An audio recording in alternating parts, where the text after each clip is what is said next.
here where the imagination of young children run wild, where adults are reminded of the kids they used to be, maybe even a first date. It is here where people from near and far visit to learn about these extraordinary creatures.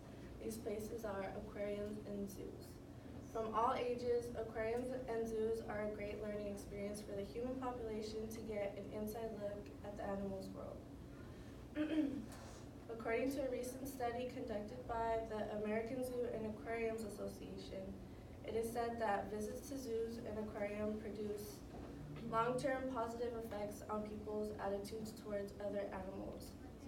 I can personally vouch for that because I visited the Monterey Bay Aquarium when I was about 13, 14, and that visit made me realize what I wanted to do with my life, which is that picture there. I'm on the right, my brother's on the left, and that was like a really big thing. It was pretty awesome. The purpose of my speech is to inform my audience about the positive effects that aquariums and zoos have not only for the animals but for humans as well. First, I will talk about why it's a great learning experience. Second, I will talk about how endangered species benefit from both aquariums and zoos. And lastly, I will discuss the importance that aquariums and zoos have when it comes to studying into the effects of climate change. So with that being said, let's begin. One major positive impact that aquariums and zoos have on people is that it's a great learning skill. From young children to older adults, every person can learn something new, whether it be about the animal or the habitat they live in. According to Cynthia Vernon, Vice President of Conservation Programs for the Monterey Bay Aquarium, she states that zoos and aquariums are enhancing public understanding of wildlife and the conservation of the places animals live. In addition, aquariums and zoos are a chance for society to get an inside look at the animals' world, making an impact on not only their knowledge, but maybe perhaps their feelings. They can possibly walk away with a greater understanding on conservation for animals. And I picked these two pictures here because this polar bear is really cute, and it's like the little baby and then the polar bear. They kind of like, I see it as they're looking into like each other's world, and then that one is kind of the same concept, but it's just in the zoo. And they give, aquariums and zoos are really good because they help like stimulate the mind and just get little babies' minds going because they're so little. Now that I've talked about the learning advantages of aquariums and zoos, I will next discuss how endangered species can benefit from them.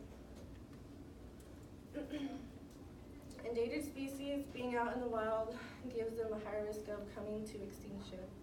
According to A.G. Clark from the Frozen Ark Project at the School of Biology in Nottingham, in the near future, they will be able to construct artificial chromosomes and insert them into generic eggs, producing animals that have become now extinct.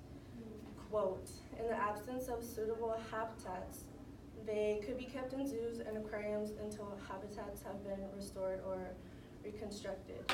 With their best knowledge, employees of both places have the endangered species' best interests at hand and are able to take the best preparations in keeping them alive and safe.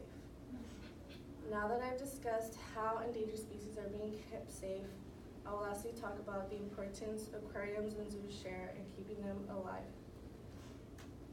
When it comes to studying climate change.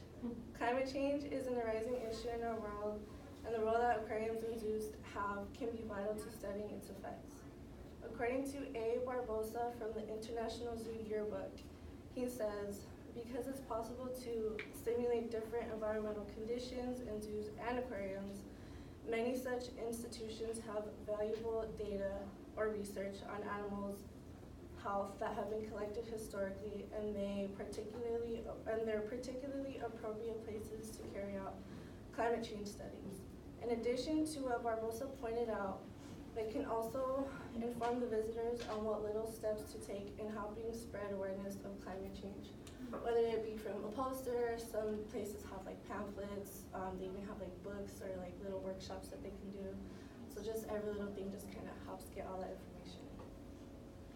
Now that I've informed you on how zoos and aquariums are beneficial to climate change research, let's wrap this speech up. So first, I talked about how visiting aquariums and zoos are a great learning experience for all ages. Second, I discussed how endangered species are taken care of at these institutions. And lastly, I talked about how beneficial these places can be to climate change research.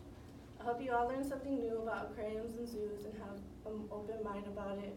When it comes to these places, a simple trip can change your perspective no matter how big or small. Aquariums and zoos give everyone a chance to step inside the world of the planet's most unique and beautiful animals. Thank you.